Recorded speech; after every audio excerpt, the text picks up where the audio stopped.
श्रीवास्तव और आप लोग देख रहे हैं मेरा YouTube channel Shrivastava exam academy.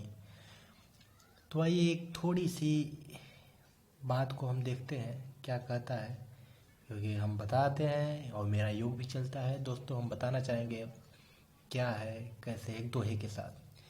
चोकर खाने से सदा बढ़ती तन की शक्ति, गेहूं मोटा पीसिए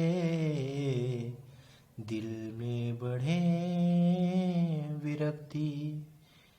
चोकर खाने से सदा, चोकर हम क्या करते हैं, जब आटा चालते हैं तो चोकर निकाल देते हैं, लेकिन ऐसा नहीं करना चाहिए। चोकर में बहुत फाइबर होता है, हमारे शरीर के लिए बहुत लाभदायक होता है, और उसके खाने से क्या होता है, हमारे तन में बहुत सी शक्ति मजबूती आती है। और इसलिए गेहूं को थोड़ा मोटा ही पिसवाइए। लेकिन आजकल ऐसा जनरेशन चल गया है, लोग कहते हैं बहुत पतला गेहूं पिसना चाहिए, लेकिन ऐसा नहीं है। आप क्या कीजिए, मोटा गेहूं पिसवाइए, और ये सब दिल के, दिमाग के, फेफड़ा बहुत साफ रखता है और आपको मजबूती प्रदान करता है। दिल में बहुत अच्छा महसूस होता है, तो ये तनाव मुक्ति मिलती है। तो आइए हम देखते हैं दोस्तों, आज का टॉपिक संख्यापात है। प्रश्न हमने इसके पीछे पढ़ाया था, उसका वीडियो हमारा देख लीजिएगा, और हो सकता है हम डिस्क्रिप्शन में दे भी थे वीडियो का लिंक, जो इसके पहले वाला वीडियो था। तो आइए हम देखते हैं। शब्द से हम पकड़ेंगे, नो ट्रिक, कोई ट्रिक नहीं यूज होगा, सिर्फ क्या होगा, कॉन्सेप्ट। तीन संख्याओं में कौन सी तीन संख्या है, 10, 15, 24 का अनुपात है। यदि तीनों संख्याओं का योग 98 98 हो तो बड़ी संख्या ज्ञात कीजिए। तो बोल दिया कि तीन संख्याओं में इतने का अनुपात है, तीन संख्याओं में इतने का अनुपात है। वो संख्या हमको ज्ञात ही नहीं है, वो संख्या हमको ज्ञात ही नहीं है, लेकिन तीन संख्या है कौन कौन,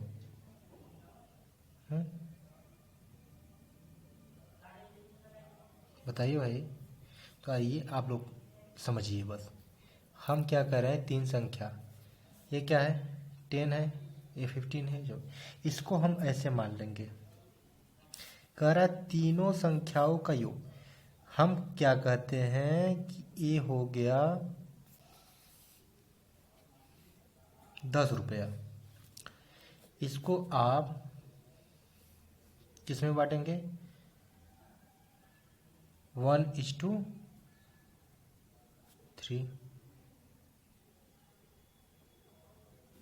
1:4 आप इसमें बांटेंगे।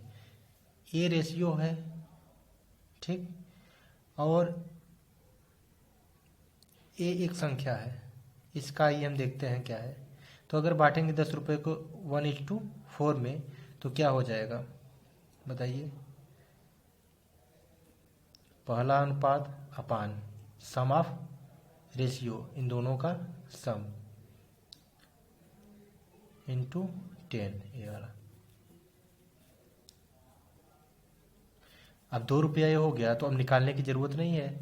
जब 2 हो गया तो यहाँ कितना बचा, 8, मतलब 8 रुपया उसको बांटेंगे और 1 रुपया 2 रुपया उसको, पहले वाले को। तो इसको काट देंगे तो ये रेशियो बदल गया ना, तो यही तो है रेशियो, इसमें बांटे। तो यही चीज करा, तीन संख्याओं में इतना का अनुपात है। तो हम ऐसे ले सकते हैं,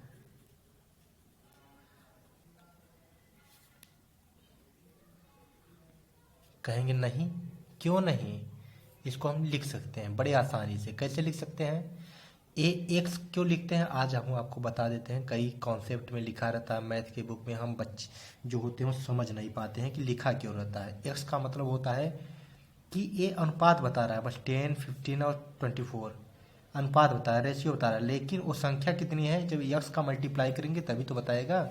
ये यहाँ 1 था, ये कितना था, 4 था, 1 और 4, तो इसमें एक न संख्या का कोई तो मल्टीप्लाई हुआ है,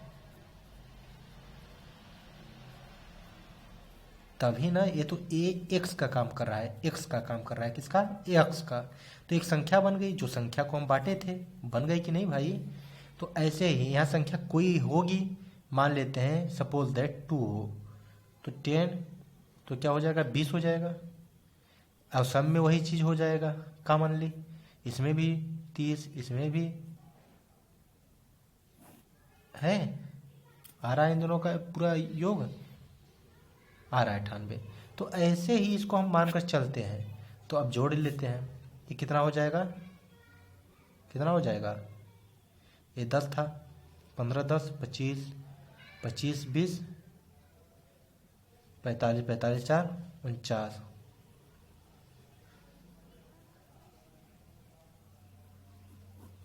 इसका मतलब x बराबर 2 अगर हम इसमें रख दें तो इसके बराबर आ जाएगा। तो क्या हो जाएगा, मेरा समीकरण सही हो जाएगा। ये पहला मेथड था इस हल करने के लिए। हम इसको इसलिए इतना डीपली बता रहे हैं क्योंकि ये आसानी से हो जाएंगे।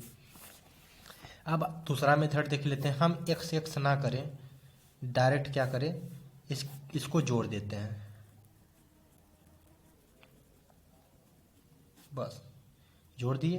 अब बड़ी संख्या पूछ रहा है, क्या पूछ रहा है, बड़ी संख्या। इसमें भी बड़ी संख्या निकाल सकते, x बराबर 2 आ गया तो 24x था ना, इसमें x था, सबको मल्टीप्लाई कर लेंगे तो 24 से x बराबर 48 आ जाएगा। तो इसका मतलब बड़ी संख्या 48 है। तो आइए इसमें भी देख लेते हैं, 49 आ गया। लेकिन बड़ी संख्या क्या होगा, तो बड़ी संख्या कैसे निकल, सबसे बड़ी संख्या ये हम ज्ञात कर लेते हैं।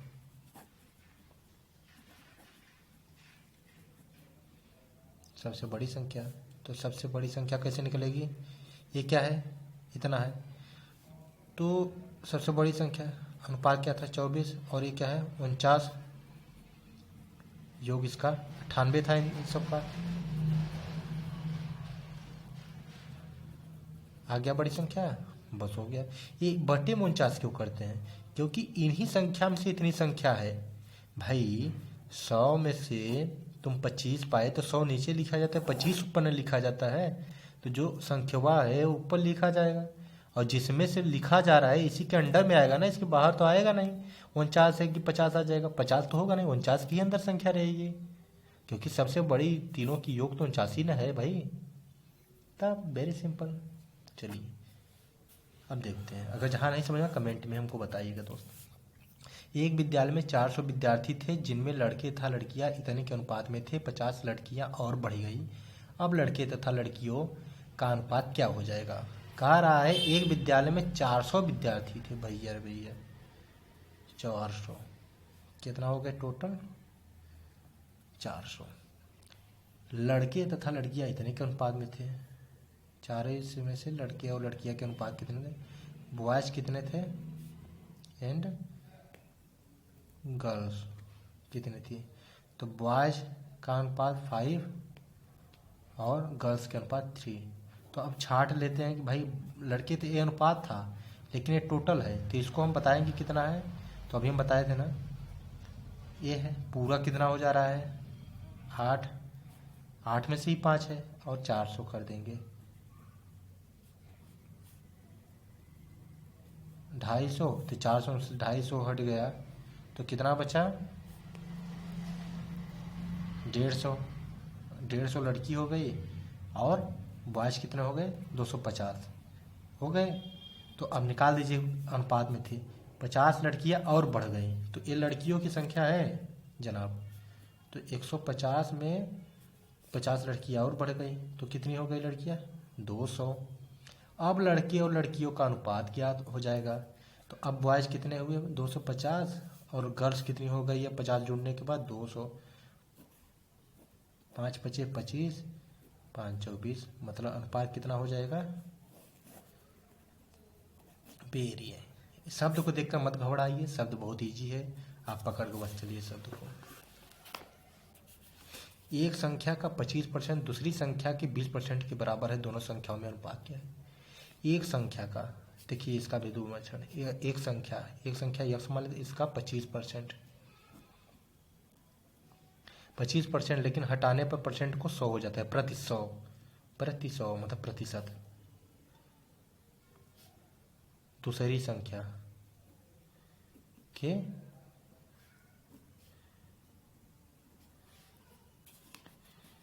ठीक, एक संख्या का 25% दूसरी संख्या की 20% के बराबर है, तो दोनों संख्याओं में अनुपात एक कट जाएगा। 5 25 25, 5 चौक 20, तो यक्स बट्टे हुआ। तो अब कितना हो जाएगा ये यक्स और यहाँ चलाएगा नीचे बटे वाई बराबर 4 यहीं रहेगा 5 यहाँ। तो हम आपको क्या बताए थे, अब सामने सामने हो गया तो इसके सामने की संख्या ये, इसके सामने की संख्या है, तो क्या अनुपात हो जाएगा?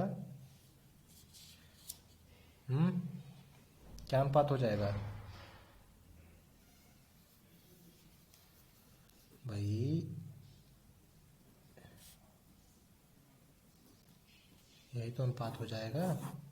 ठीक, और ऐसे भी कर सकते हैं, एक संख्या का 25% दूसरी संख्या के 20% के बराबर, दोनों संख्या का अनुपात 25/100 बराबर 20/100।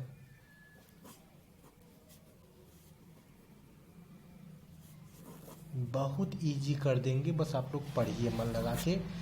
अनुपात समानुपात का तो पूरा चैप्टर वही खत्म है, कहीं से भी आया जाएगा, पूछ लेंगे।